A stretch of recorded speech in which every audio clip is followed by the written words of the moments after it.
Hello, everyone. Welcome. Thank you all for being here. Um, so I want to make a slight correction on the way in which we've been doing the torsion field, where we are not only accepting the fact that the first, second, third, fourth, fifth, all the way guardian, all the way up, are actually not just guardians coming in, but that the first guardian is creating a torsion field on top of a fourth dimensional body, meaning like the Russian nested egg, Pierre in 3D is sitting here, and above him, so from chakra, first chakra to seventh chakra, Pierre is sitting here, having his own torsion field. Then when we call the first guardian coming in from the core of the earth, counter-rotating, the energy rising up, moving through us and exiting outside of our head, that guardian, that energy system that exits outside of our head moves now through the bottom of my fourth dimensional etheric self that's on top of me. Okay? Where chakra 8 to chakra 15 exist. So that energy system, as it exits on top of the fourth dimensional body and creates filaments that wraps around to the bottom of my feet and creates a torsion field, not just above my three-dimensional body, but on top, including my fourth dimensional self as well.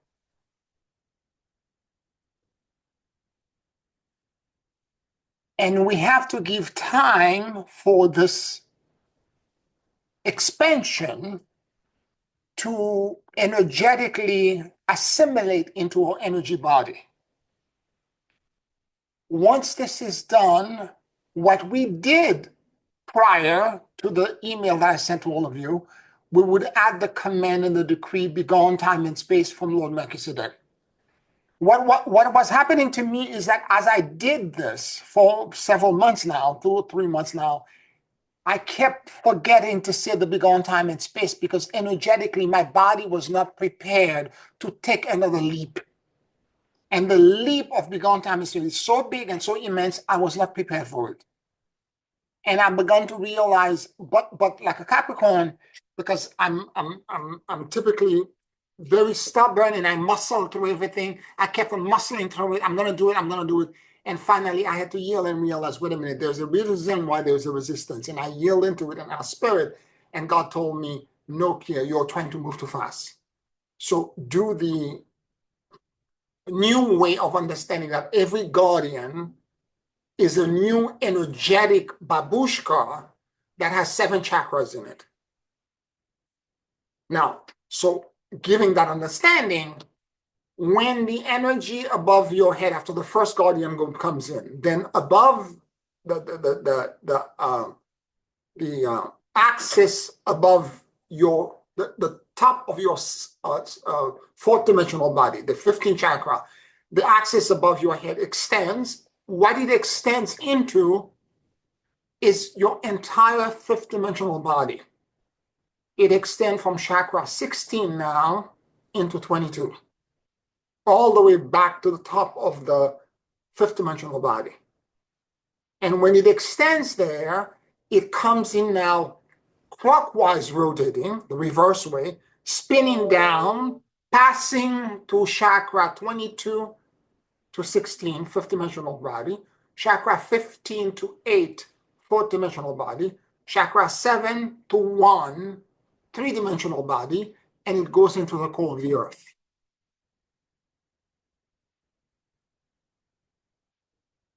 Does that make sense so far?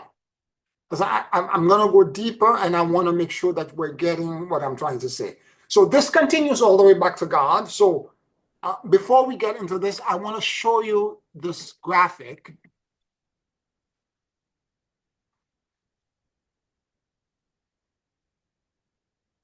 This is the torsion field. I'm sorry. This is the torsion field. And let me widen it completely.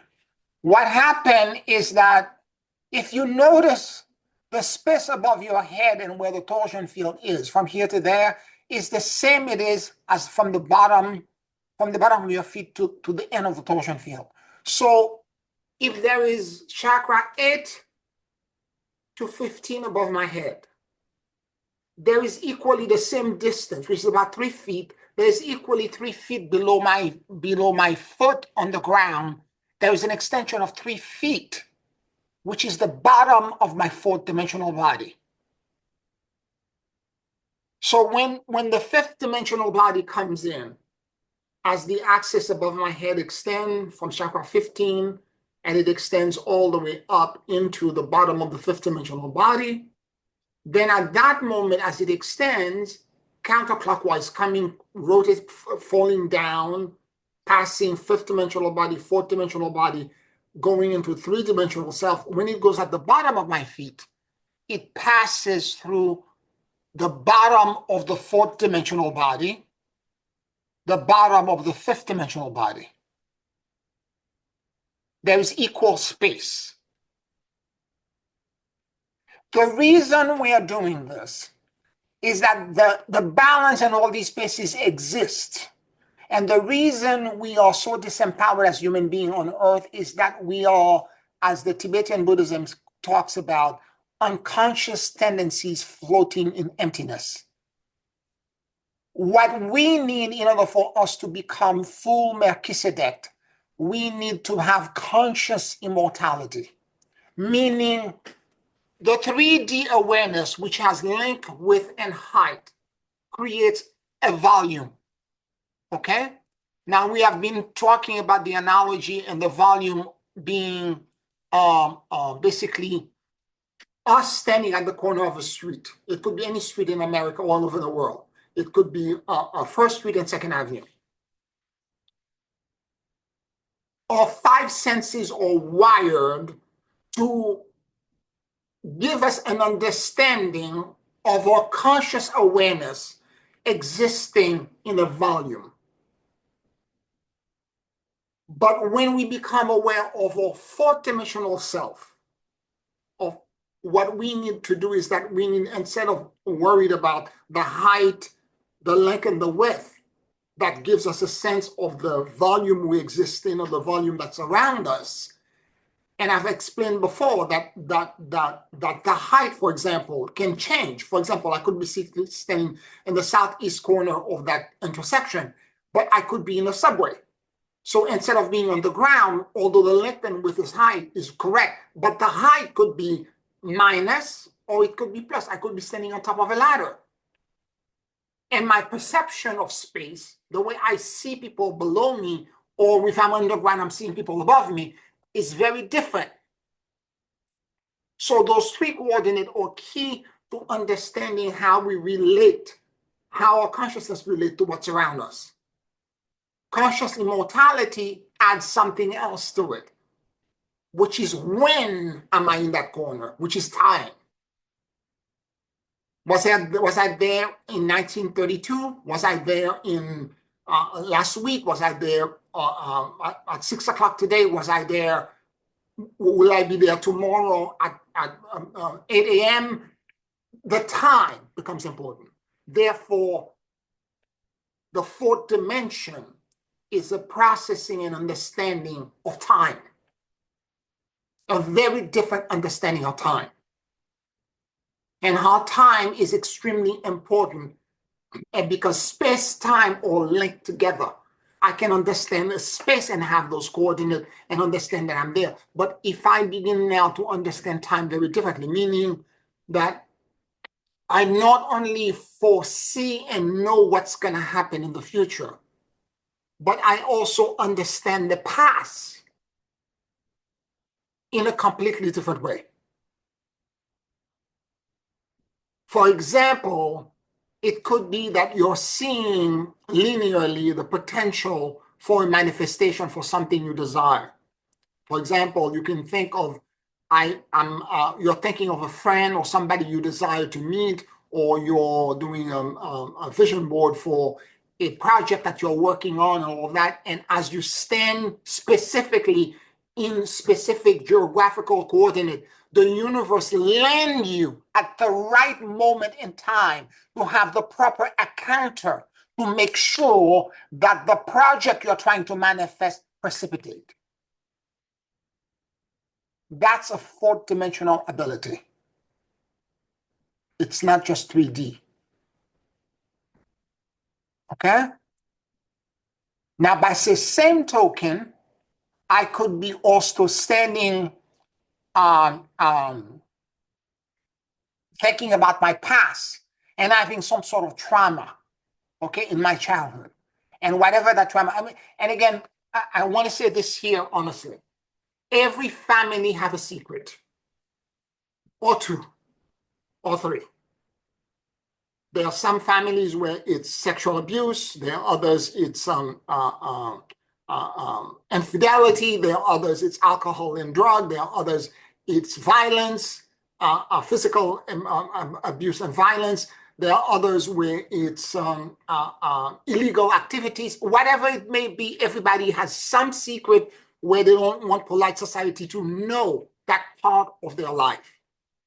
And thus it creates a collective shame and karma that the family is, and even though sometimes it's never spoken out verbally, but every member of the family understand by watching each other that they have to hide the secrets for the rest of the world. And hiding that secret typically creates trauma. It creates shame, it creates undeservedness, and it suppresses, and it also creates codependency with the rest of the family where no one's psyche is completely independent. And you all share one psyche where everyone is hiding the secret from polite society. Now, having said this, sometimes it's a member of the family that's handicapped. And again, figuring out a way to try to hide it from polite society. And so whatever that secret is, you try sometime in understanding in order for you to liberate yourself from ancestral shame and toxic lineage stuff, you will not only perceive the future in front of you and create synchronistic events and circumstances that are favorable to you, but you will also go in the past and see the past and understand the past completely differently.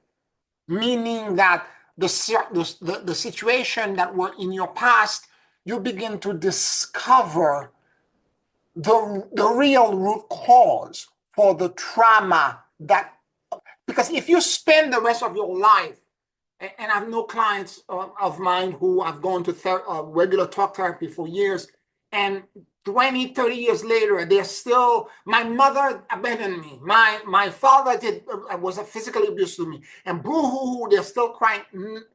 There's very little transformation and change. But when you go into that body, you begin to see and understand that the shame, the sins of the father are passed to the son. And often enough, the person who was the abuser was also abused. And it's been going on like this for 3, 4, 5, sometimes 6 generations. And the way you end that cycle is by you no longer being affected or no longer seeing yourself as a victim, so that you don't perpetuate the trauma by passing it on to the next generation that comes after you.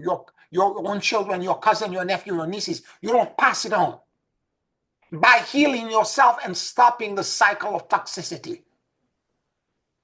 It was online that I saw this, a native, I don't remember which native shaman said this, but I'm paraphrasing, something to the effect that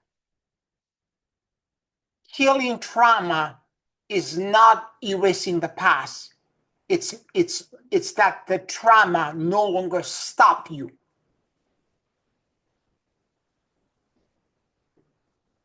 You cannot go in the past and erase whatever disempowerment your entire family lineage perceived. Okay?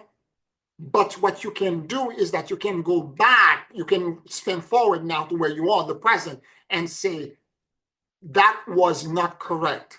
That was false belief. I'm now standing where I am. For example, in my family, there was a lot of violence. My father was an undiagnosed schizophrenic. And that's one aspect of my past. But on my mother's side, there was always a conversation about lack that never stopped as I was growing up. I ate 3 meals every day. I had nice clothes. I was comfortable. I never understood that I was that there was a lack around me, because to my mind, I got everything I wanted. I had a roof over my head. I went to the best school in the country. I was educated. There were intellectual people that were all around me all the time that my mother exposed me to. I was intellectually stimulated. I was spiritually favored and put in the right kind of environment. So I didn't understand the conversation that was always about, I remember at the beginning of every year, school year, it was this concern about our school uniform, our new shoes and our books and our supplies, because my mother was one woman raising 4 kids. How is she going to get all of these things? Where she's going to get the money? So there was always a concern by August how all of that is going to happen. And there was conversation all the time about this. Because we were uniformed to go to school back home, and it wasn't just one uniform. You have to get multiple. In case one gets dirty, you have to write this. There would have to be at least 3 or 4 of them so that you can actually alternate them. At least 3. And I remember having this conversation. And what this did, it created poverty consciousness. And that in itself is a conversation that's in my subconscious mind now. And as I go forward, because I don't want to transmit it to the people who come after me, I have to have a different conversation with myself and with God, that I am prosperous, I'm abundant, I'm rich, I'm highly favored by God, and everything that I need, the universe will give me instantaneously and at the right moment. And as I continue to believe in this, at first it might be just a repeat of an affirmation over and over again, but at some point it's going to descend and go inside of me. And as I begin to believe this, I repair myself so that the trauma and the false belief that was created then no longer holds me back like a glue trap. I get unstuck to the glue trap. I begin to move forward with a different belief system. As I do this, I will entrain and broadcast to my great-great-parents who are now deceased and probably now incarnated somewhere else, but I'm still connected to their group body. I will transmit to them the antidote and the immunity protocol that I have now derived connected to a connection to abundance. I will now change the past.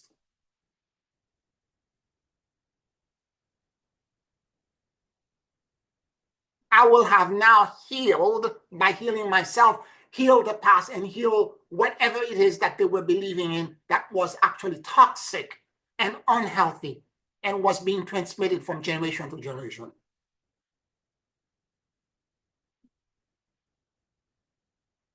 Similarly, the perception I have of myself in the present, going forward, if there is toxic belief that are connected to it, and this is the perception of a 4D, the 4D opens you up and make you see time as a snake that's biting its own tail.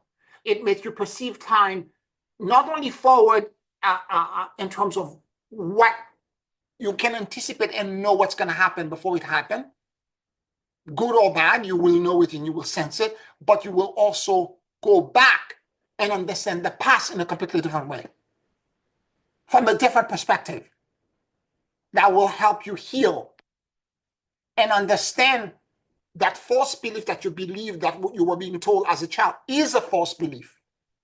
And you're asking God now to give you the proper alignment and set a crooked or a tilted axis.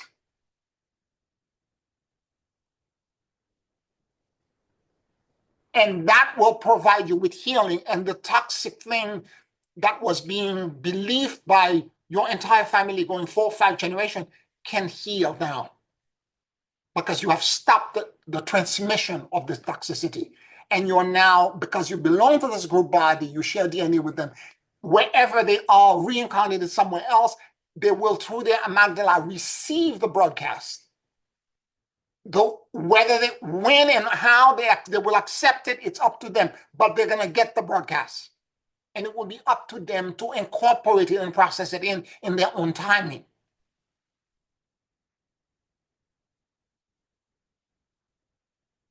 Any questions or any comments? I have a question, please. The healing that can affect our earlier life, earlier years, extends, you said, to family members as well that share a similar programming, false programming, right? I wonder if it extends back generations prior, those who are no longer in a body, and whatever their journey is going forward, if they are also healed of that. Yes, that's what I was implying. Okay. Because what happened with the beliefs in lack, that came from my great-grandmother's generation. Yes.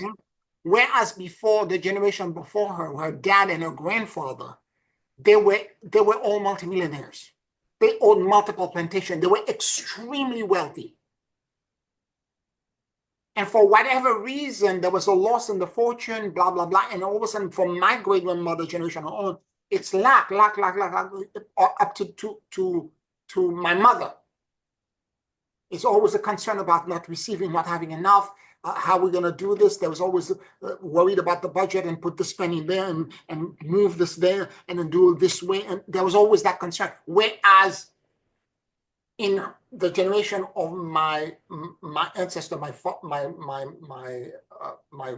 father of my great grandmother, there was no concern about things like this.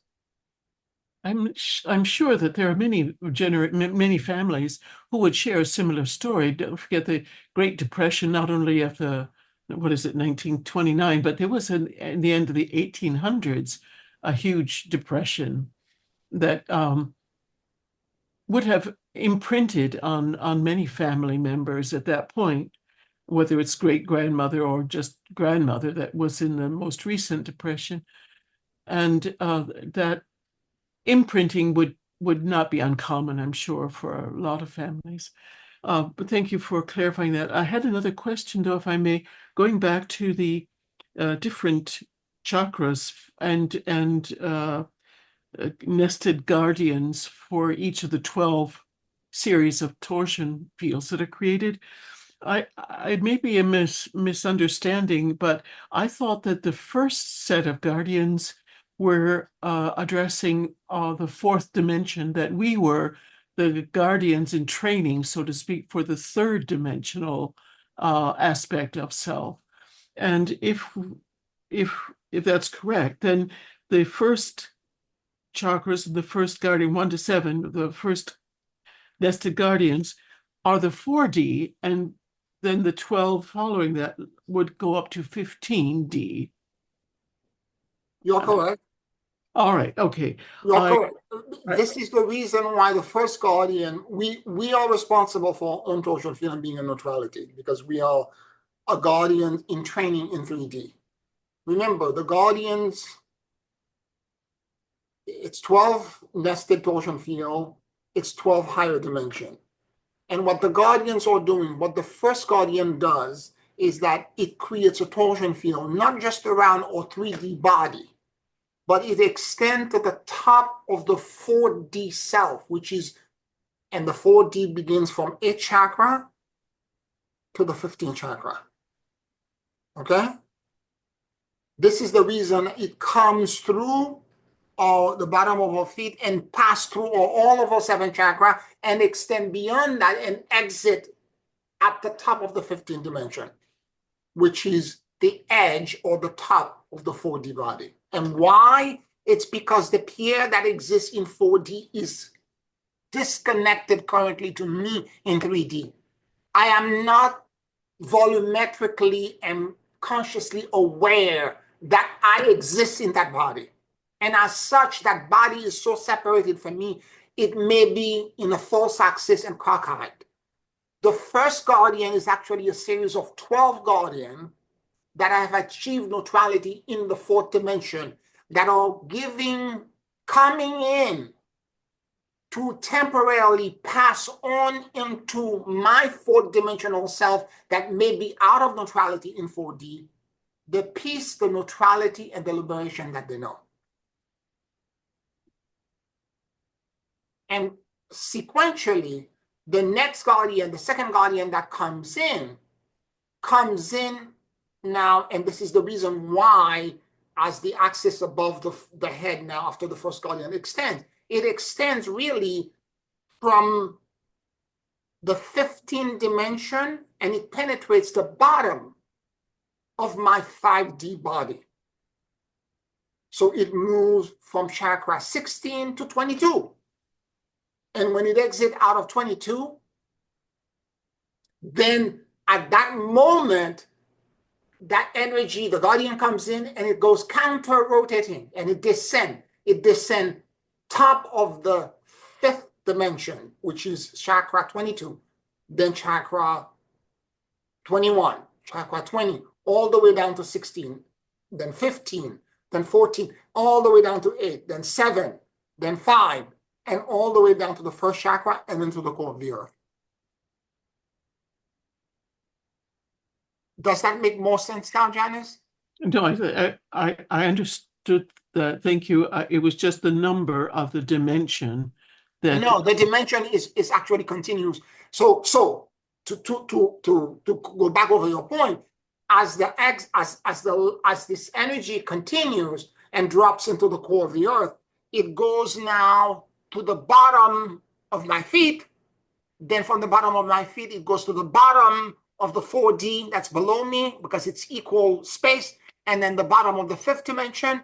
And as it goes there, the energy of the 3rd guardian comes in, counter-rotating. And where does it come? The bottom of now the 6th dimension that's below me. And then it moves up, bottom of the 5th, bottom of the 4th, 3D body, top of the 4th, top of the 5th, top of the 6th. I'm sorry. I'm just now understanding. So the expansion of the 15 dimensions goes bottom and top. Yes, that's why I showed you the torsion field before. It's equal space. Yeah. You see, let me show it to you again. You see, the torsion field is equal space top and bottom. It cannot just extend above and not extend below. So in equal measure, you're going to extend into the heaven and ground in the earth.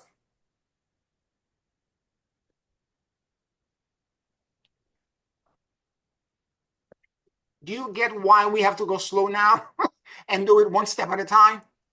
That's a big breath from the core of the earth. It goes through all those channels. Well, yes, absolutely. And you're going to ground so deeply and so profoundly. You see what I'm saying? And then when we're finished. And then now that the 3rd guardian has come in and exit out, is now in the 6th dimension, that 6th dimensional self above your head, that's there. And access is going to extend above that. Okay, because the 6th dimension is chakra 23 to 29. Then above that, as the axis extends, you're going to have now, it will extend below to the top of the 7th dimensional body. So that will be chakra 30 to 36. And then counter-rotating, that energy is going to come down, passing through the seventh-dimensional body, the sixth-dimensional body, the top of the now, the fourth-dimensional body, the top of your head, moving through your body, exiting to the bottom of the fourth dimension, the fifth dimension, the sixth dimension, the seventh dimension, and create now a torsion field wrapping around everything. Wow. Okay. I'm finally understanding. Thank you. It feels as though then at the end of all of it, I see why the beyond time and space to incorporate that through in the midst of all this was too much. But do we add it after the 15th? No, for now, we're just going to do it just the torsion field itself. Oh, okay. So that we can begin to acclimate ourselves with the verticality that it's going to create. Because we're going to become extremely tall. Do you have a chart with all the number chakras or which dimension? I don't remember. I don't have all of it written down, but I can send you a few, the one that I have written down, yes. Okay, thank you. And I'm going to do a meditation that was at the end that will have all of this. Okay. Cool. All the various bodies. Can you send it to me also separately, the meditation? Yes, we can send you the meditation. That way you can have it, and once you have that information, you can access it, access that separately, and have a way for you to practice. You don't have to know the numbers really. You have to remember top of the fourth dimension, top of the fifth. Basically, at every torsion field that comes in, you extend 3 feet above, 3 feet below. It's about the correct height.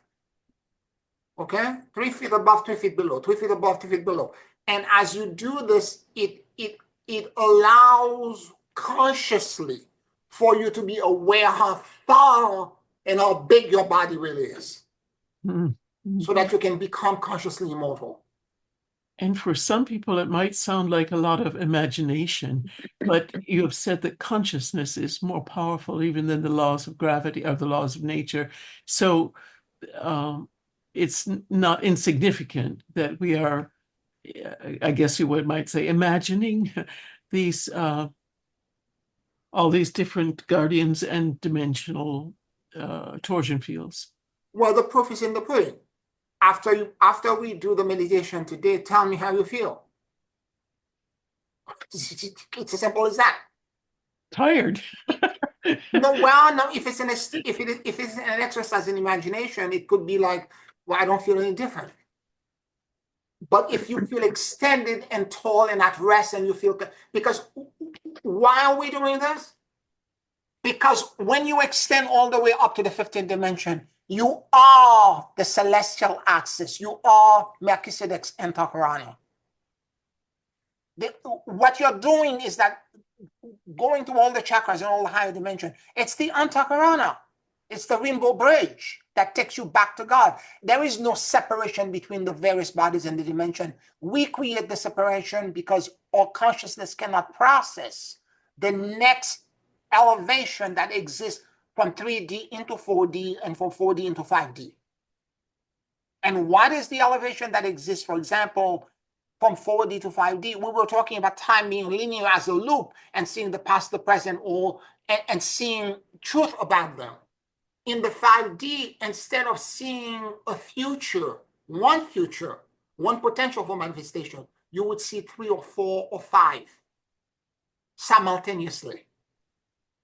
And when you look at your history and your past, and you look at your ancestors and the traumas of your childhood or things you did in your past you were not favorable with, you will not see one cause. You will see multiple tributary things that contribute to the situation that occurred in the past that may not have been favorable for you. And if you're at that point where you're perceiving things this way, you're existing in chakra 16. You're activated into chakra 16 to 22, which is the 5th dimensional chakras. So would you say then, Pierre, that it makes sense to not only be engaged in the logistics of building these torsion fields, but in sensing our presence in those dimensions and what might be a blockage, then more than just trying to get it right. Correctly. Well, at first you may worry about the logistic and trying to get it right. That's normal. You know, we need to apply to make ourselves correct, to make sure we're doing it correctly. But what's going to happen is that as you do this, maybe the first week or the week and a half, just suddenly you're going to get to one of the dimension, or you're on the torsion field, and then you're going to have visions. You're going to have experiences that will show you the blockage that you're facing, the resistance of yourself or in that dimension.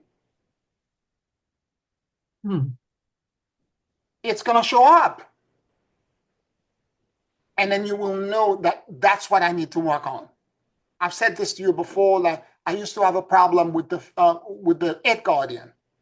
Every time I went there, I would simply snap. I went somewhere else. I would blank out. I don't know where I went.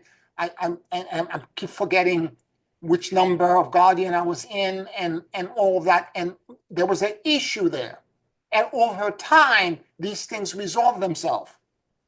Just by the fact that the Guardian keeps in training and volunteeringly, as a volunteer to share with you and I the neutrality that they know.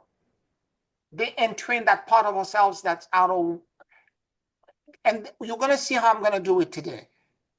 I'm going to go very slowly to allow as these, because we're asking for big shift of consciousness to occur.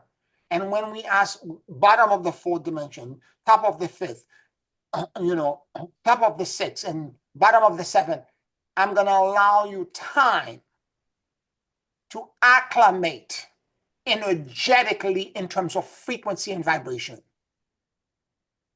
And it will no longer be like a poem that I'm reading that you need to follow with your frontal lobe.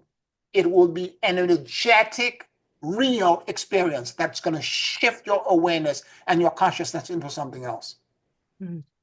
And Pierre, it sounds as though from our third dimensional perspective, like our upper dimensional selves are future-based, but time-space is illusion, and it's all happening at once. So we are in what we might call the same time in all those dimensions, are we not? Yes, that's correct. We are at the same time in all dimensions, and we have equal access to all of them. But because we exist in 3D and we're so disempowered, we don't have that perception in 3D. Right. Thank you. You know what I'm saying? But as you extend into these upper dimensions, then suddenly you're going to get to a point where it's not going to be an issue anymore.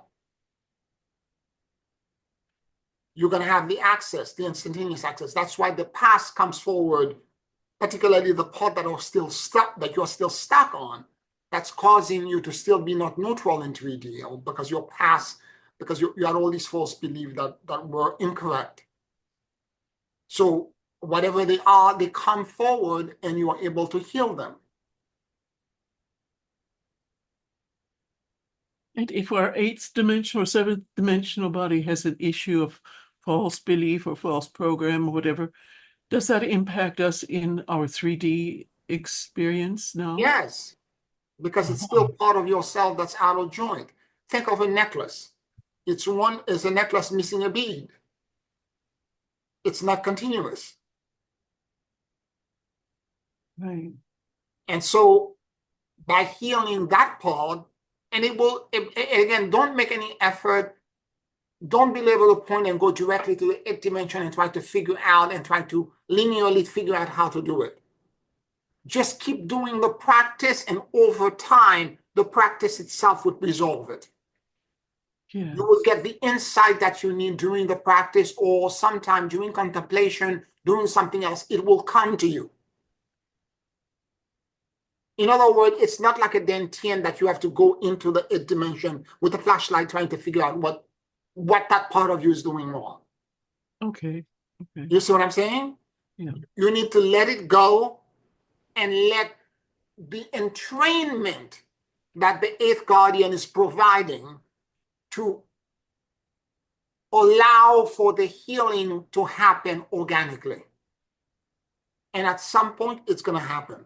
I was talking to somebody who was saying to me that they were doing the torsion field. I forgot which they were, the fourth or the whatever, not the fourth, but one of the higher dimension, the ninth or the 10th, 10 guardian. All of a sudden, there was a pain in some part of her body. That happens to me quite often too. But all of a sudden, there's a part of my body that starts twitching, or there's almost like what do you call that? Like a electrical energy that's like moving through the body. It's okay. This is all part of it. Whatever it is that's the stuck energy, it's being processed out. You're not doing it wrong. In fact, you're doing it right. It's allowing things to exit out.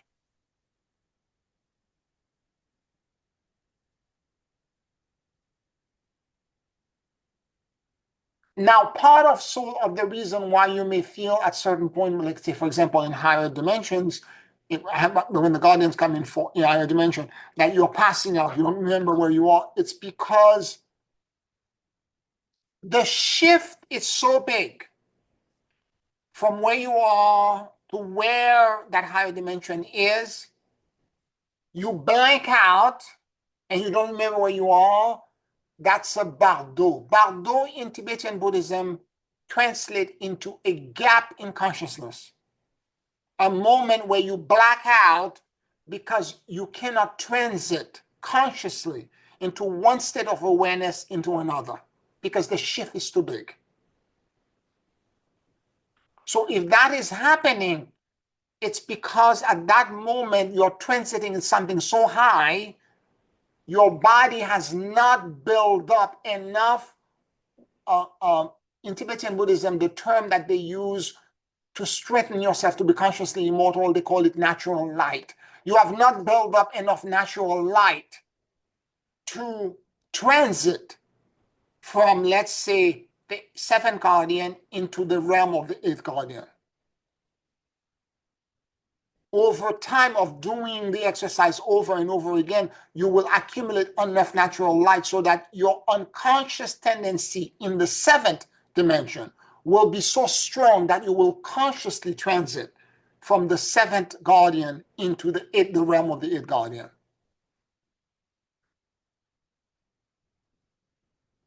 Because in the end, when all of these guardians are aligned, 12 dimensions nested on top of each other, you are the celestial axis. You are the axis around which the entire universe rotates.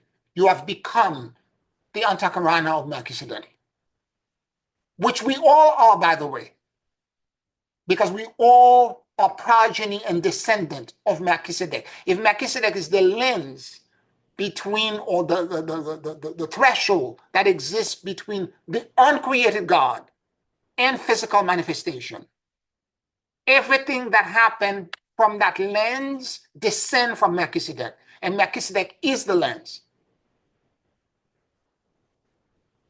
Everything is a derivative of that lens.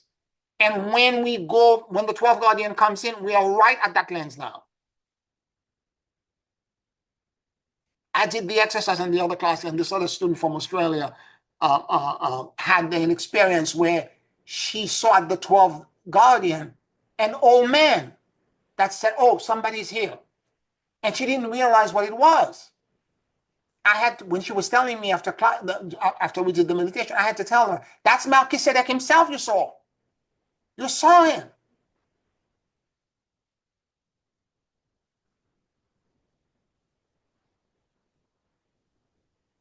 And he can appear two ways, by the way.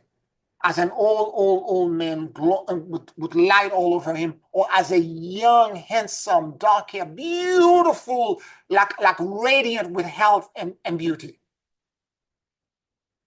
I've seen him in both states. And sometimes you see him young, old at one point, and young at the same time.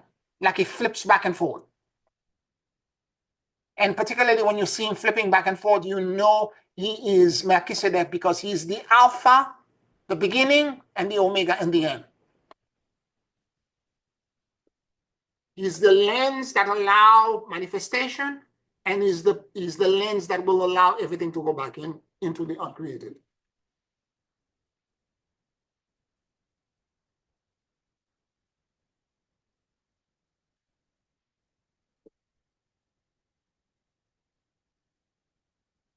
Any other questions or comments?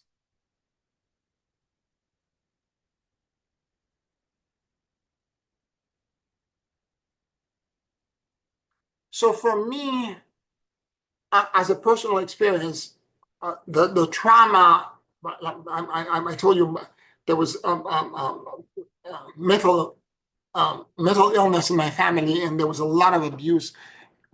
What actually helped heal, particularly my past and my relationship to my dad, was the fact that I began to understand that there were multiple circumstances that contributed to him becoming schizophrenic.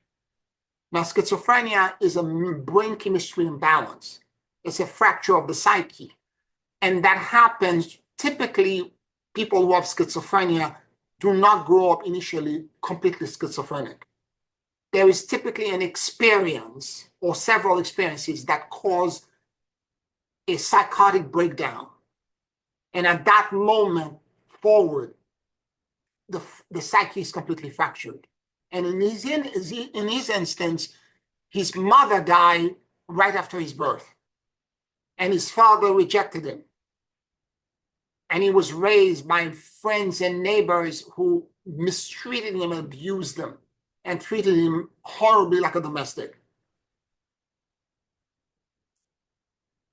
And because of this, he became fractured.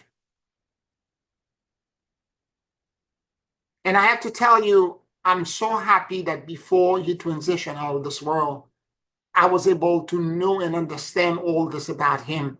Because prior to my understanding of this, I could not have been, my father was living in Brooklyn. I was living here. My half brother and half sister were living with him. I had not seen that part of my family for 15 years before my father had a stroke, and I felt obligated to go to the hospital to see him. And at that particular moment, that day, I had that breakthrough.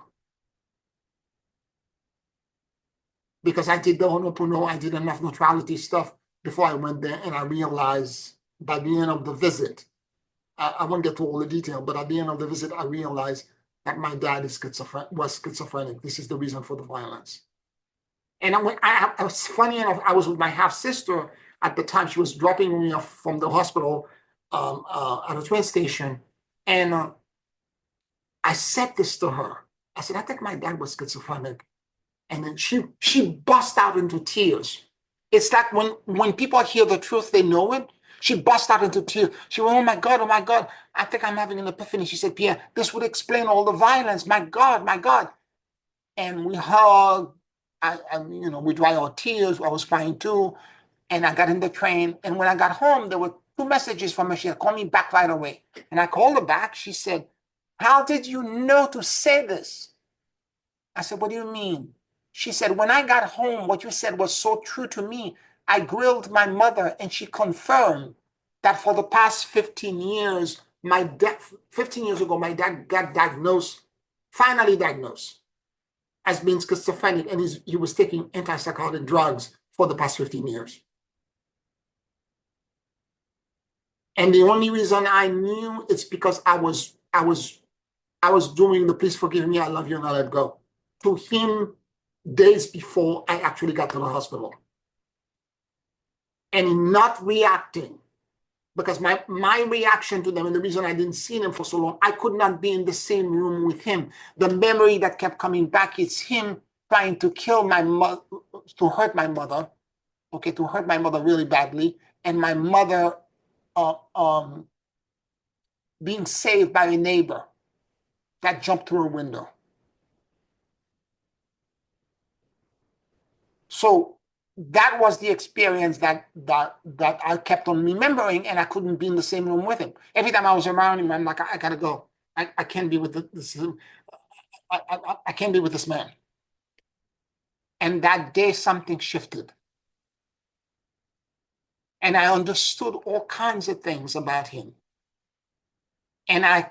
And because I was like, it's a brain chemistry imbalance. If he was diabetic, any other disease, you give the medication to try to balance the brain chemistry. Why can't I understand and forgive him for something that he was victimized by because of his own circumstances and his own karma? I have to let go. I have to forgive him. So before he passed, for the time he was sick for about 3 years before he eventually transitioned from the situation that put him in the hospital, I would go to his house and I would shave him. I would take care of it. I didn't have a problem. It felt to me energetically that I was holding my breath for over 30 years. And the moment I did this, I finally exhaled.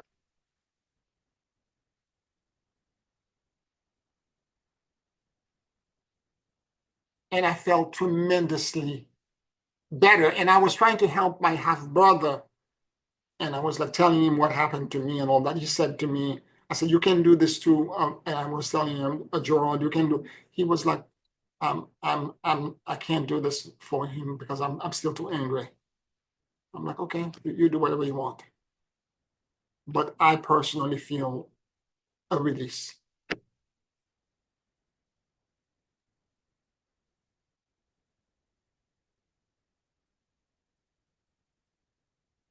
Any questions, any comments?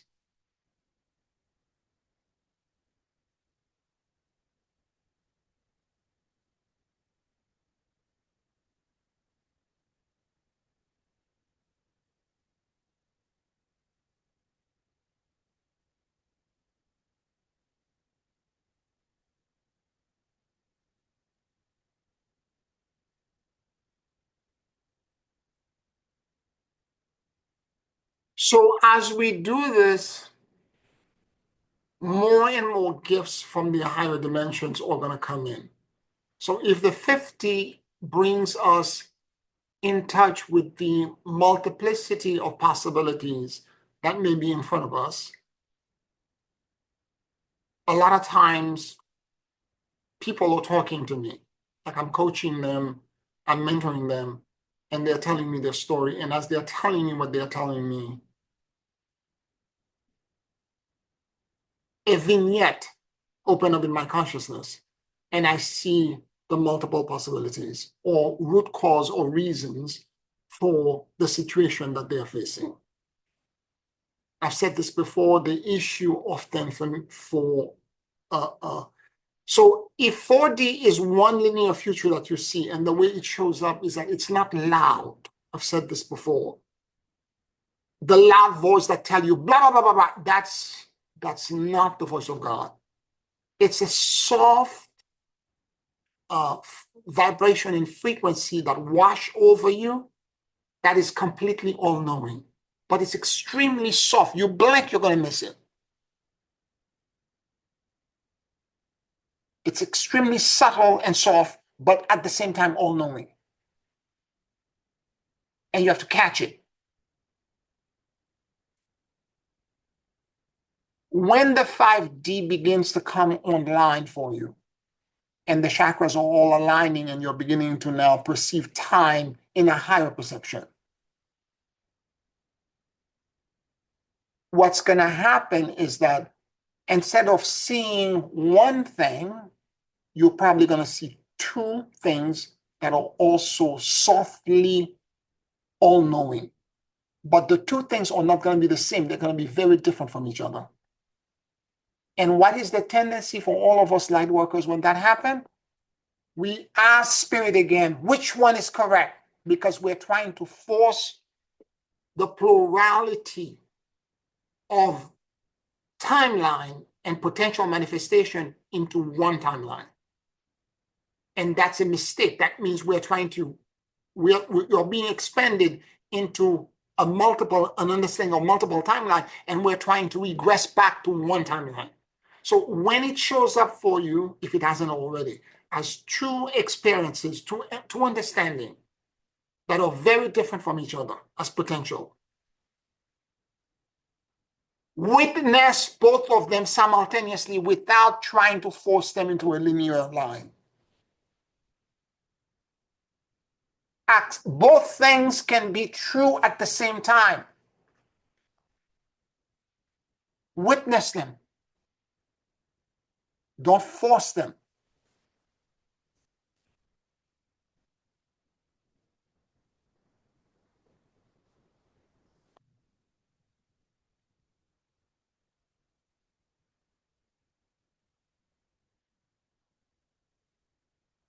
And if you are able to accept one or two perceptions simultaneously, very soon after that, one day at a surprise, you will see maybe 3 things or 4 things at the same time. Now, I remember the first time where there was 4 things that showed up at the same time. I slightly freaked out from a 3D linear perspective because they all showed up because, it's very hard to explain how it feels, and some of you may be aware of this already, is that when it shows up, you have to catch it quickly because it's as if it's being thrown to you to the 3D perception. If you blink, it's going to dissipate. You're not going to see it anymore. So I'm trying to remember all 4 things at the same time, and all of them are different and have different causes and different provenance and different origin. And I'm trying to remember all of them while I'm listening to what my client is telling me.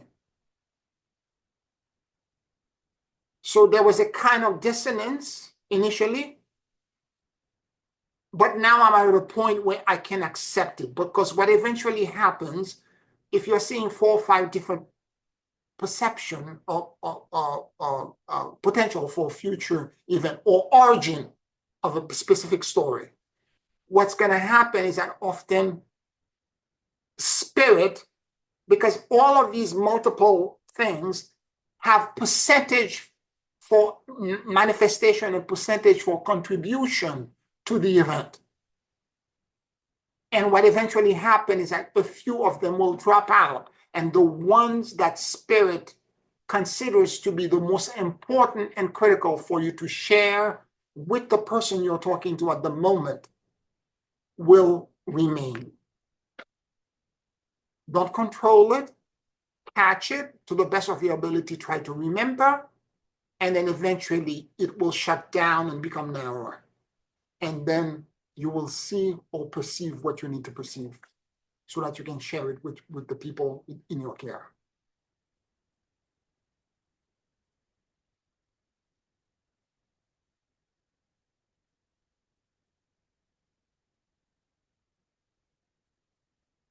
Now that's in 5T.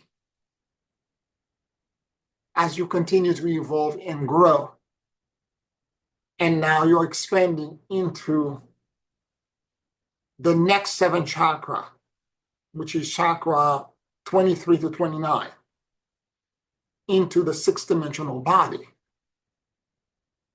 coming from the core of the earth, counter-rotating, moving through bottom of the 5th, bottom of the 4th, bottom of the 3rd, your actual foot, moving through your core, exiting top of the 4th, top of the 5th, and now exiting outside of the 6th, top of the 6th dimensional chakra.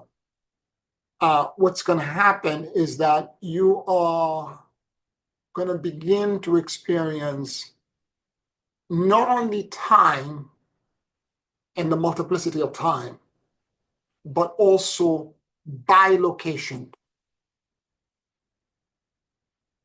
You're going to be able to perceive and know and see yourself moving through other location, or people are going to, that's in your care, are going to see you in multiple locations at the same time. I've had experiences with, personally to me, where friends and family members have seen me years ago. That part was so funny. It has happened to me multiple times, by the way. Travel out of the country as I'm coming back, passport giving to immigration, all that. have you been to whatever country, blah, blah, blah, and so on and so forth? There was literally, it appeared that I was traveling at another location, but it's not me. I've received mail, not only email, but also mail with pictures and cards from people that I don't know, who are telling me, thank you for spending time with me and my family, blah, blah, blah, and, you know.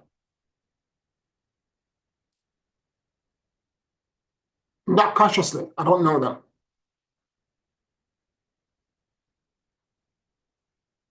And I can tell you it's very weird. There's a fragment or part of me that's living a better life than I am. That's living a much better life than I am. And that has all these friends that seems to want to communicate with me. I've received phone call. I've gotten what do you call that? And again, literally calls. And this is for years now, going back almost 25, 30 years.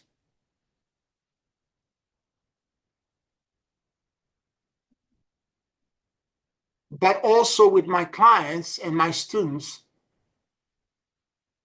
when you are in state of crisis, even in your dreams,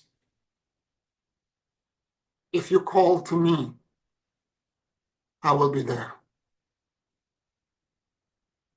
I will come to your aid and I will defend you. And many of my students have experienced this, whether it was in the physical realm or in the dream world. And that's a gift that comes with the third guardian in the sixth dimension.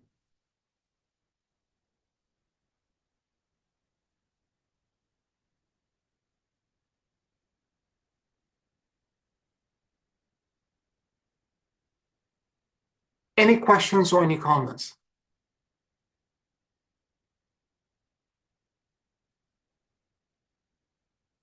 Now, if you think of all of the trauma and experiences in your past, particularly as we are all grown people and we've experienced life and etc., all of the childhood trauma and all the secrets from a family, all the things, the fact that these things can come back when the fourth dimension begins to loop itself, and you can begin to perceive them in a completely different way. And the traumas will no longer stop you. And you begin to understand, like it did for me with my dad, that the reason for all of the violence was because he had a brain chemistry imbalance. It's not that he was an evil man. Of all things, he was actually extremely fragile. And this is why he had the psychotic breakdown when he was abused as a kid. And the only way he knew is that these other personalities would come in and would react in such emotionally violent way, because that's the only thing he knew to try to survive and protect himself.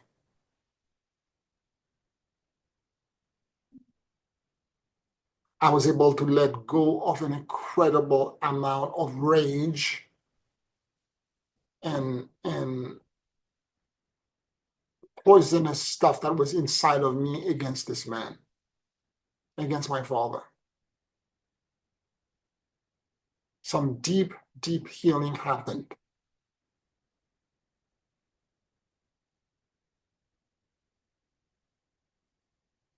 If this has not happened for you yet, I wish that in the near future, these kind of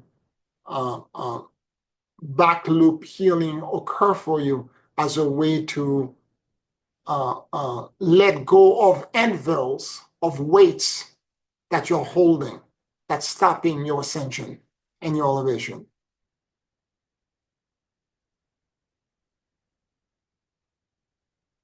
Now, as I did this, even if my father was not alive, as you do this and your healing happen, wherever they are reincarnated, all my ancestors in the past, for example, as I deal with the poverty consciousness issue, as I let go of all of these things, wherever they are incarnated, they're going to get the message. My great grandparents, my great great grandfather, wherever they are going to experience incredible amount of healing, and that healing is gonna provide. They will have the opportunity, meaning the great grandparents now reincarnated somewhere else. They will have the opportunity to select or to choose to move into the healing, or to reject it, to say, I want to marinate in the discomfort and the pain. But it will no longer propagate. Again, it's not up to you to determine how they're going to learn it. You got to let them go and let them learn it in whatever time frame that they need to learn it. Now, some of us have been also attacked or disempowered by fallen energies, by the archons, by Lucifer or Satan. I'm going to tell you what I read in when I was part of the Gnostic Church, I read in one of the ritual, which was a powerful thing that I absolutely believe.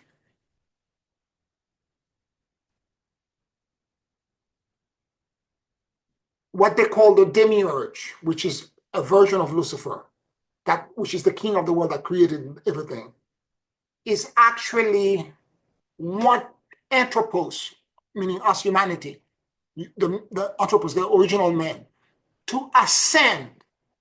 And for the simple reason that when we ascend and we go into light and we heal, we will send them a buoy in our ascension that will allow him to figure out his own redemption and ascension process.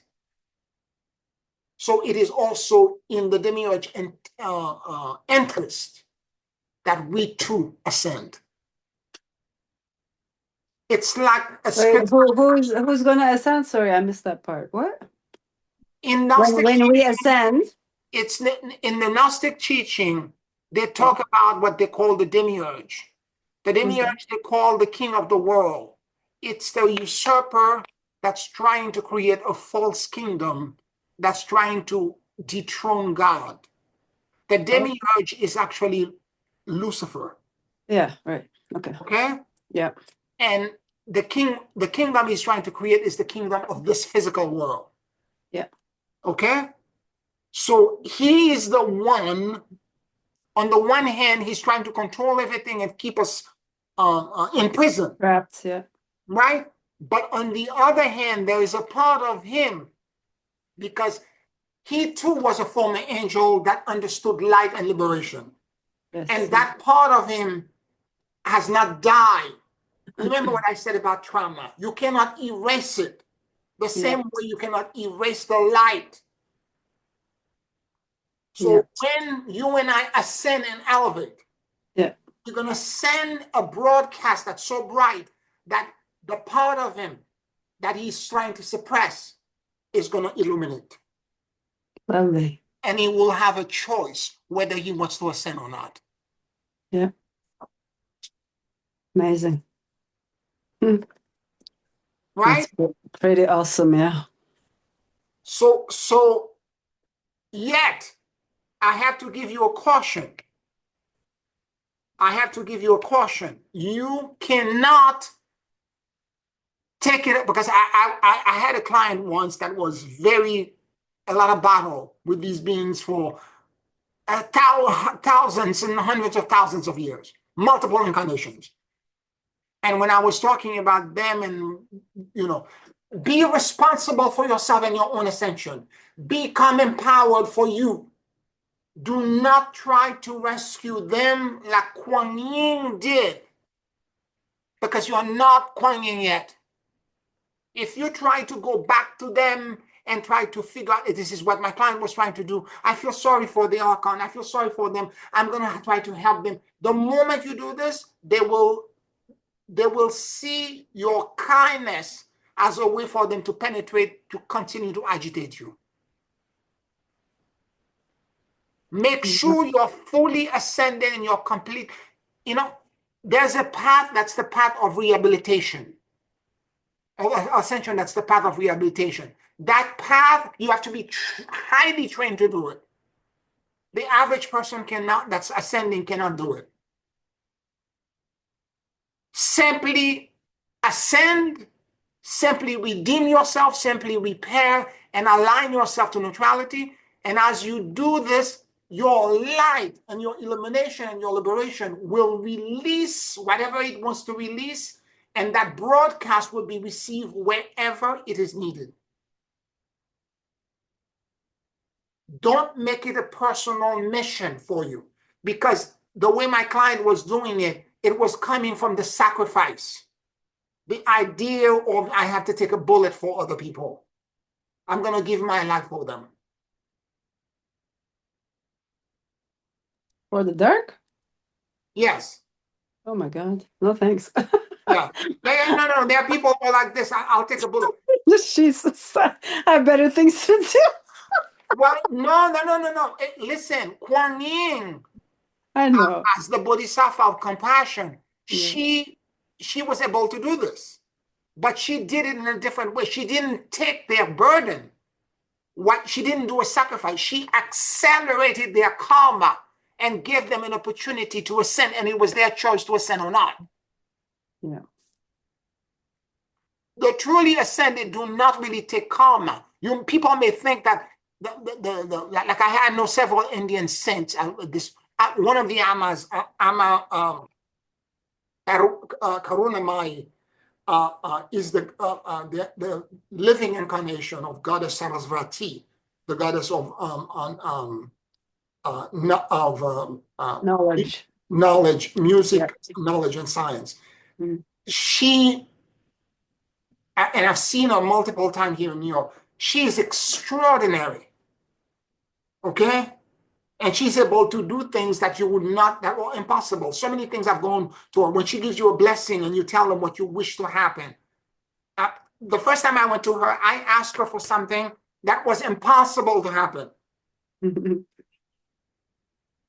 That was on a Saturday. In the middle of the night at 3 o'clock in the morning, I got a text and a phone call. That impossible thing happened. Wow, I got chills.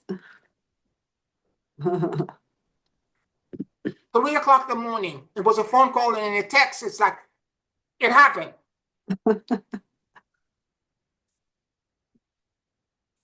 So you have people that are really advanced. What they do is that they accelerate your karma. Okay? They give you opportunity for you to change. I talked about this morning. There's this beautiful series that I've watched too many times. I don't understand Chinese, although it has subtitles. I don't understand Chinese, Mandarin, but there's a part of my soul that must have been Chinese in a past life, because I understood, I inhaled that series. I would watch 3 or 4 of them in succession on YouTube. It was called Journey to the West. There are multiple versions. This one was a series of like, I think 61 or 66 episodes, and 1 hour episode, or 45 minutes episode, whatever they were. And the first one that I saw, the story is very simple. Not the original Buddha, Gautama Buddha, had a follower when he was ascending that didn't make it into full ascension. The guy is reincarnated at the time, and Kuan Yin is tasked to help him by giving him the mission of going from China to the West to India to bring a sutra to illuminate the people of China. But in the process, Kuan Yin has figured out there's going to be a lot of, because he sees in the future, a lot of demons, a lot of obstacles that are going to present itself, a lot of tests. And she now asked him to connect to 3 demons, a monkey demon, a pig demon, and a water demon. And the demons were going to become his student. The story is extraordinary. I cry multiple times, wail like snot coming down my nose. Oh, wow. What is it called again? Journey to the West. I need to write that down. There are multiple versions of this, but I'm telling you the version that I saw, it was multiple series. It was extraordinary. There's a scene in there where his reincarnation is finally being recognized. He's in a temple talking to the abbot of a temple, and there are people outside that are asking for his name. And they are holding a staff, a priestly staff, and a cloak that he used to wear in the past life. And they're saying Kuan Yin told them to come in to give it to him because he's here. And he shows up. He was inside. They're all talking to the other piece. He shows up, and as he shows up, they give him the staff. When he grabbed the staff and they put the cloth, he's transformed into light. And then Kuan Yin shows up to give him the mission to go to the West and to bring the sutra back and achieve enlightenment. There are scenes in there about how and it's progressive. When he meets the three demons separately. When he meets them, the connection was not completely smooth. And over time, they became deeply connected on a spiritual level, and they protected each other. There is a scene in there where he was being attacked by a scorpion demon, and he was being imprisoned, and he asked the monkey Suku, the monkey king. He asked him. He said to him, "You love me, don't you?" He said, "Yes, master. Yes, Sifu. I love you. I love you." He said, "I'm going to ask you something you don't want to do, but I need you to do it." He said, "What is it, master? I will do anything for you." He said, "Take your golden staff and kill me." And the monkey king wailed and said, "I cannot do this, master. Don't ask me to do this." It was so potent. And he eventually got to the point where he was forced to kill his teacher with the staff. But the killing was actually the liberation from the spell that the spider demon had, the scorpion demon was putting under. There are so many scenes like this. I'm telling you, I would go to work, I would come back, I would have my dinner by 7 o'clock. I'm watching this. I'm non-stop watching this because this is so good. One episode after another is better than the other. Wow.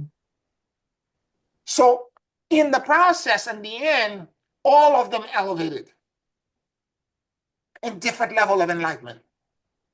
Mm-hmm. And the way they did it, they filmed it on location all over China, inside the temple. It was the best I've ever seen. Mm-hmm. And the music and everything else, tears. I gotta watch it.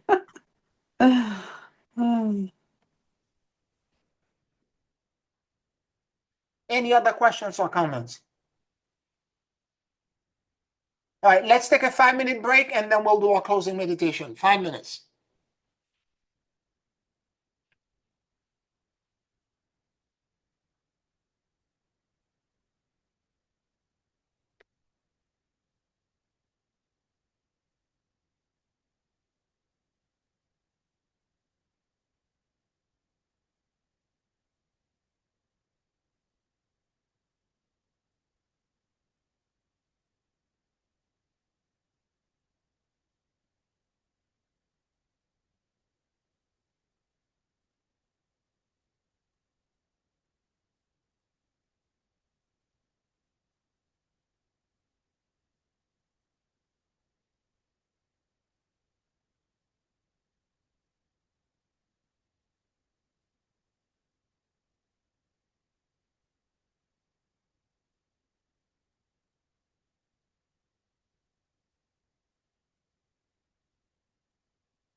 Take a very deep breath.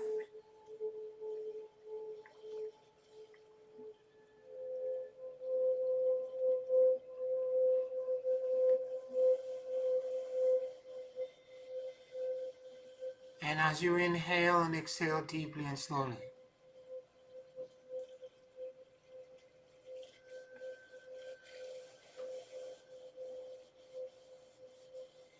allow the universal life force that permeates everything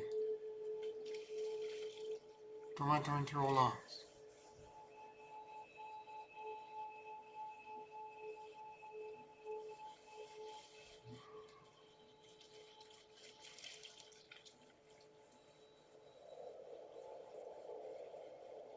Keep breathing deeply and slowly.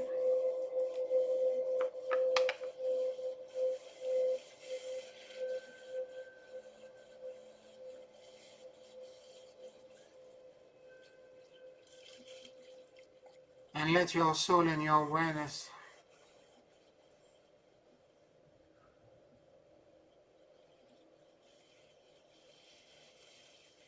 drop in the middle of your chest.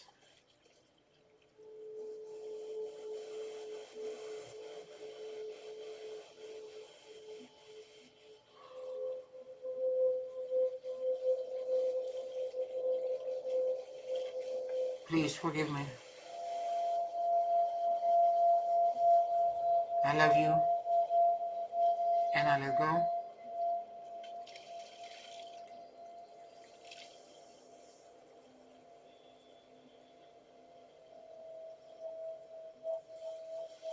Please forgive me. I love you, and I let go.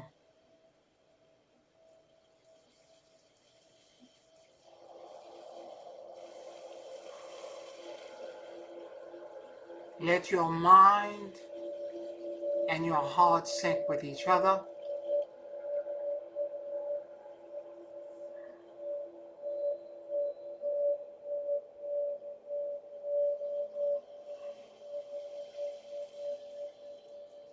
And notice what you noticed.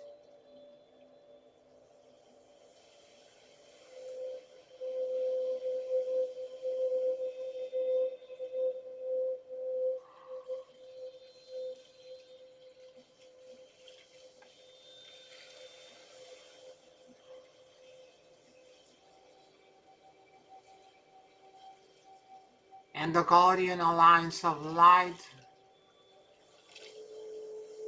approach you, offering to give you their shields of light and protection,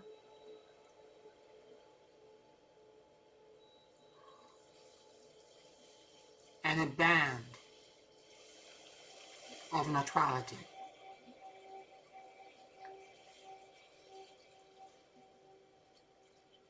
If you are ready to accept this gift at this time, answer affirmatively.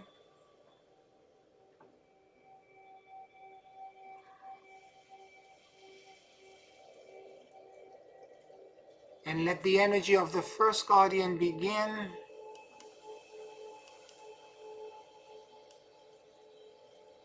in the core of the earth,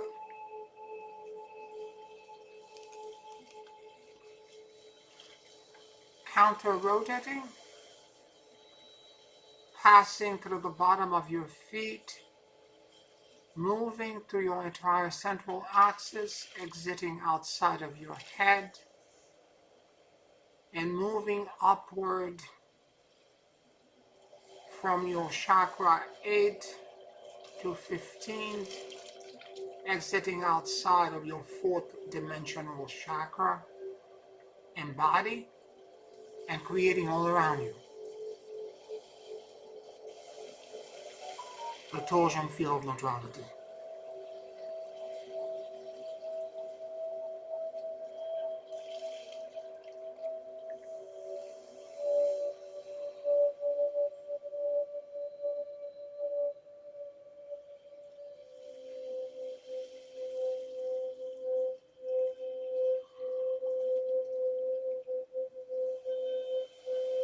The axis at the top of your head extends, and it attracts now the energy of the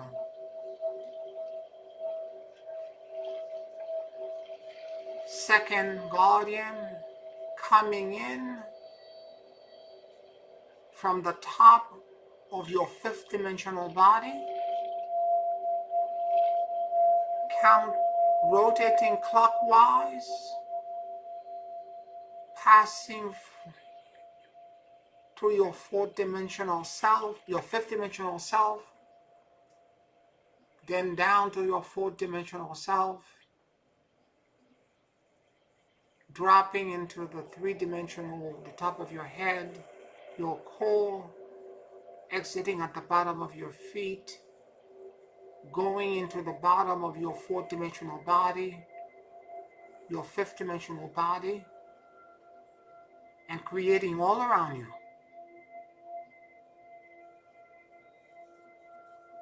a torsion field of neutrality.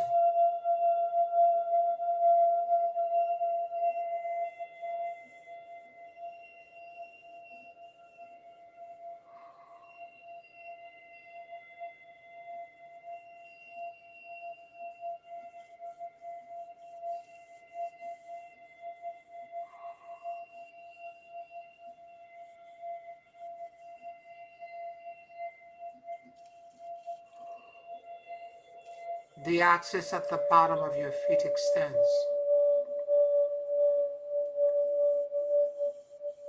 and it attracts now the energy of the third guardian coming in at the bottom of the sixth dimension below your feet from the core of the earth, counter rotating, moving upward to the bottom of the fifth dimension body, the fourth dimensional body, going to the bottom of your foot, moving upward to your core, exiting outside of your head, going now to the top of the fourth dimensional body, going now to the top of the fifth dimensional body, and going to the top of the sixth dimensional body, and creating all around you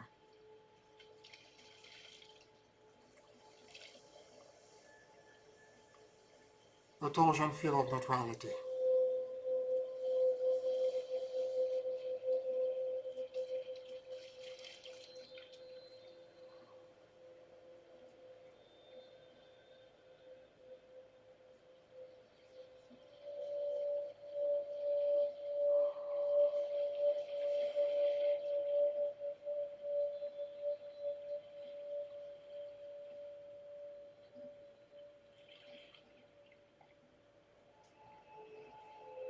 The axis at the top of your head extends into the seventh dimensional body, attracting the energy of the fourth guardian, cascading down from source into the top of the seventh dimensional body, moving down into now the sixth dimensional body, the fifth dimensional body, the fourth dimensional body, the top of your head, passing through your core, exiting at the bottom of your feet, going into the bottom of the fourth dimensional body, the bottom of the fifth dimensional body, the sixth dimensional body, the seventh dimensional body, and creating all around you a torsion field of neutrality.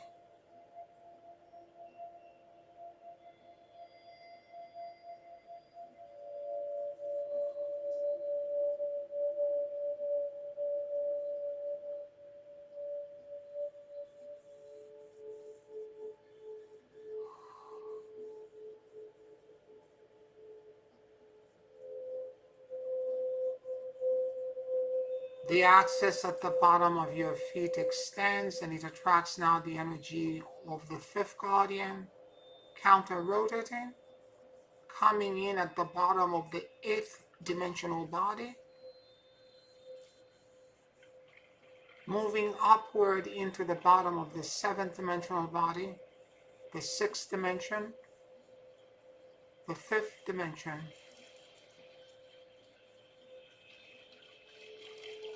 the fourth dimensional body,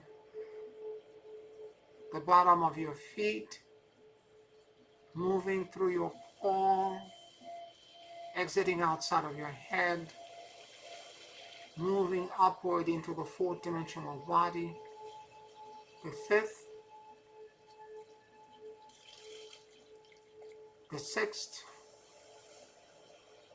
the seventh, and exiting at the top of the eighth dimensional body and creating all around you a torsion field of neutrality.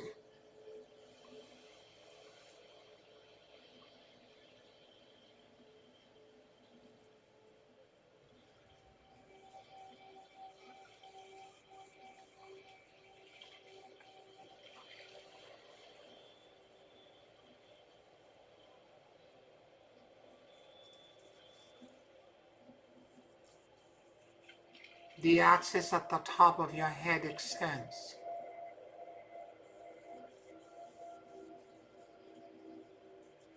Into the top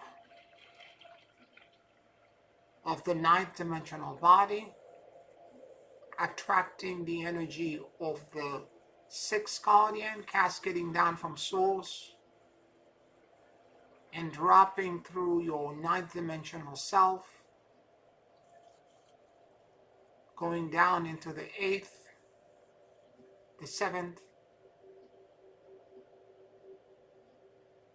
the sixth, the fifth, the fourth, touching the top of your head, moving to your central axis into the bottom of your feet,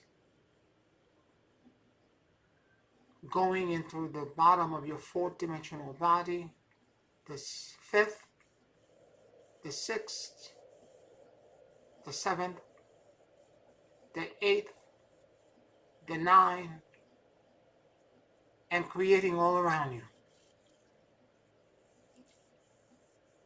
a torsion field of neutrality.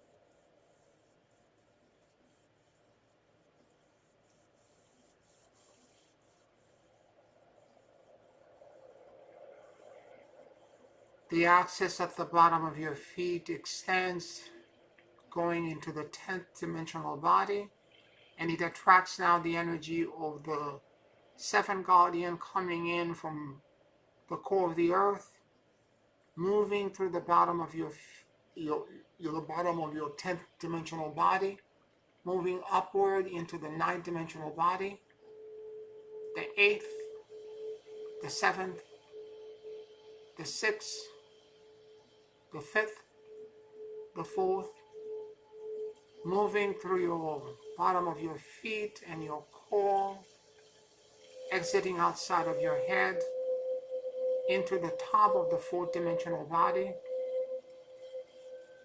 the top of the 5th dimensional body, the 6th, the 7th,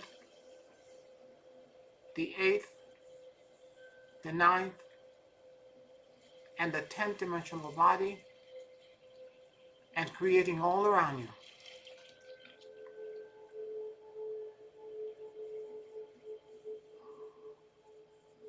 a torsion field of neutrality.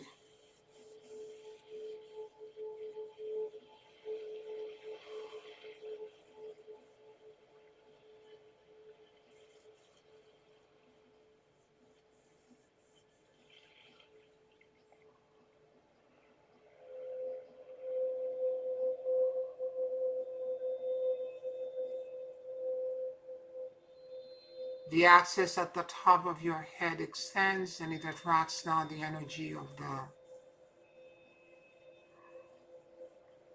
8th guardian cascading down from source, going into the top of the 11th dimensional body, moving through it, touching now the top of the 10th, the 9th as it continued to cascade down clockwise, the 8th, the 7th, the 6th, the 5th, the 4th,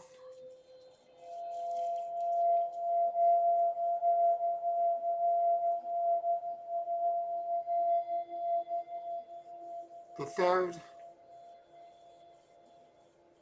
dropping into the 4th dimensional body, the 5th, the 6th, the 7th, the 8th, the 9th, the 10th, and the 11th, and creating all around you a torsion field of neutrality.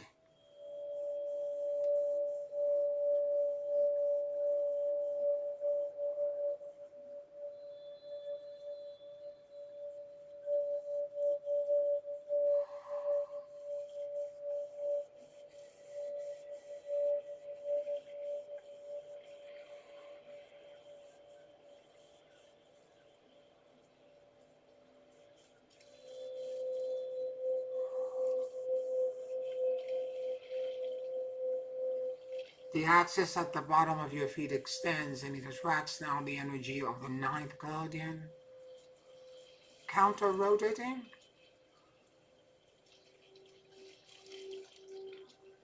moving upwards to the bottom of the 12th dimensional body, then now to the 11th dimensional body, the 10th, the 9th, the 8th,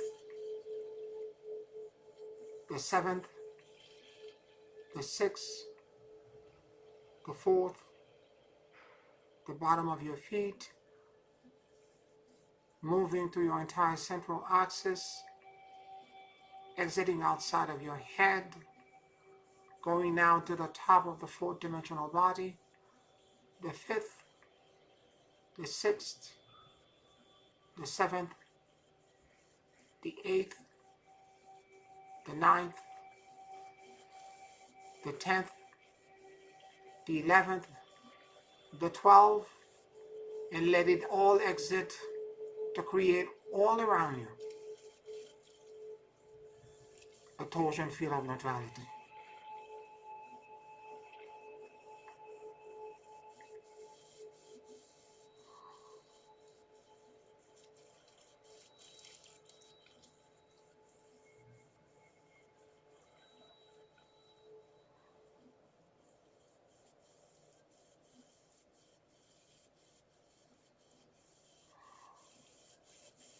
The axis at the top of your head extends into the 13th dimensional body, attracting the energy of the 10th guardian cascading down from souls, passing through this dimensional body, moving down into the 12th dimensional body, the 11th, the 10th, the 9th, the 8th, the 7th, the 6th, the 5th, the 4th, cascading down while rotating clockwise into the top of your head, moving down through your core, exiting at the bottom of your feet, passing to the bottom of the 4th dimension body, the 5th, the 6th, the 7th, the 8th, the 9th, the 10th, the 11th, the 12th, exiting at the top bottom of the 13th dimensional body and creating all around you a torsion field of neutrality.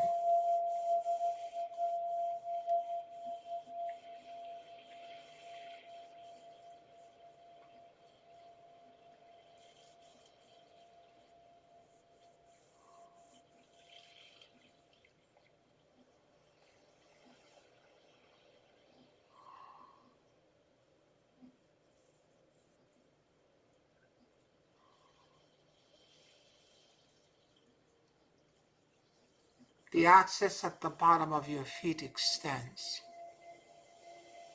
and it attracts now the energy of the 11th guardian, counter-rotating, moving to the bottom of the 14th dimension, passing into the bottom of the 13th, 12th, 11th, 10th, 9, 8,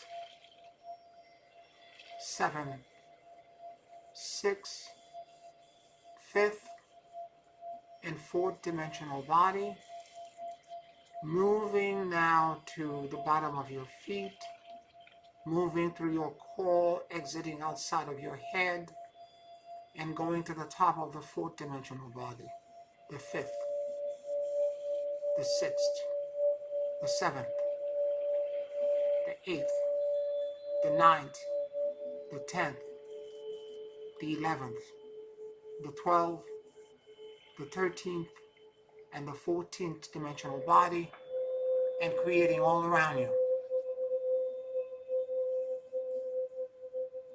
a torsion field of neutrality.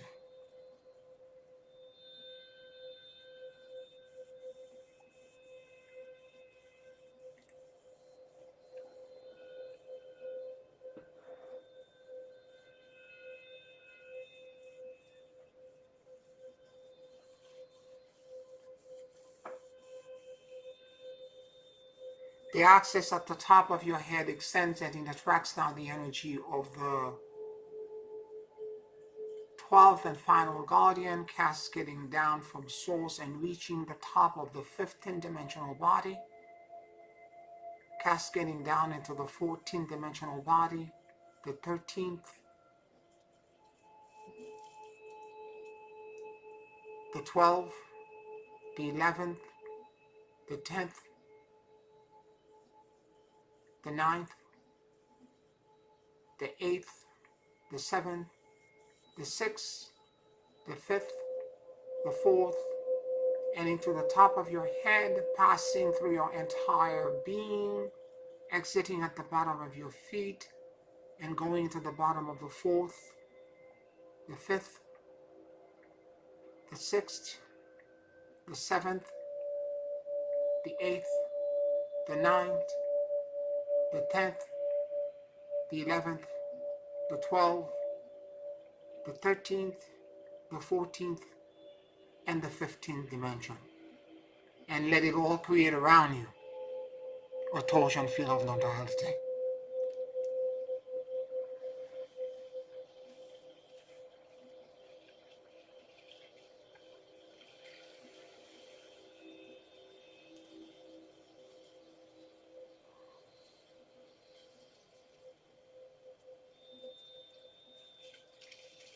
Observe the 12 counter-rotating axes and dimensions that are spinning around you and through your core.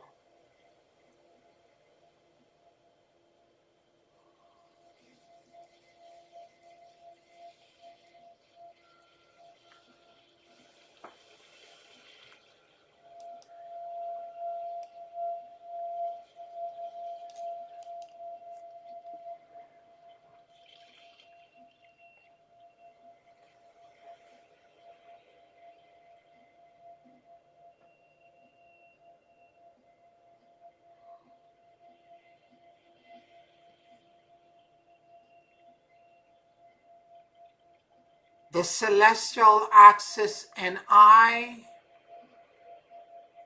are one.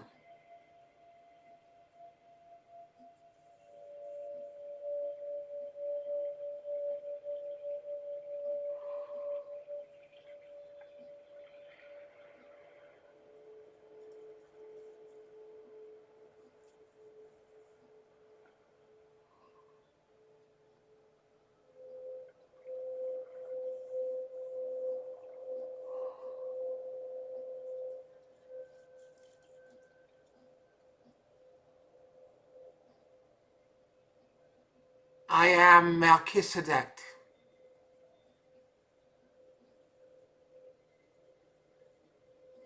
I am the light divine. I am love. I am will. I am power. I am wisdom.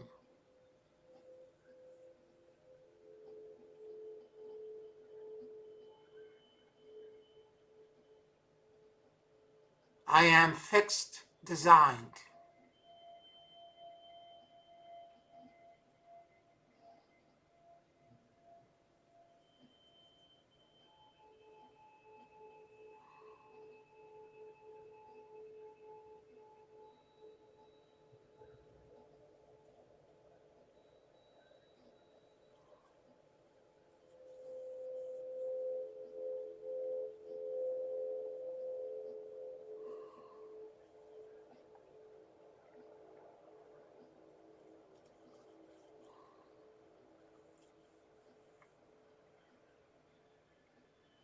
May the peace,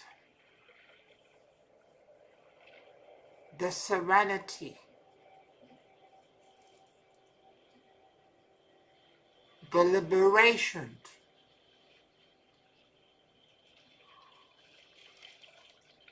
and the neutrality that I know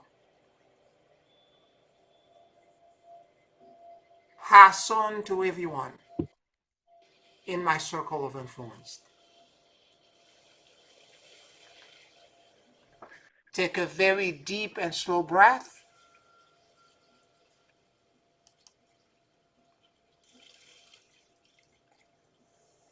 And whenever you feel ready, you can open your eyes.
Oh my goodness. Wow. That Mm. was amazing. Thank you. You're welcome. You're welcome. It's a lot. I know. You're Oh my God. Yeah, I haven't around it for a while too. So I was like, wow. That was yes, very emotional. yes. Thank you. You're welcome. If I may ask, Pierre, could you send me Yes, yes, I yeah. think I'm going to have to Yes, me too, follow that please. for a while. Yes, yes. All of us need to do it too. Yes, absolutely. Oh, And I'm going to so, listen to it myself as well to receive it. Yeah. that was really good. Thank Yeah. you. Thank you, everybody. I want to thank you all for listening to me tonight, for being with me, and for being on the path with me for such a long time. You're my family. I couldn't do this without you. I want to like this video, subscribe to the channel on Patreon. Thank you for your support, and I'll talk to you next week. Love you. Great to see you, Melton. Love Love you. you. Bye. Bye. Good night, everyone. Love you all. Good night.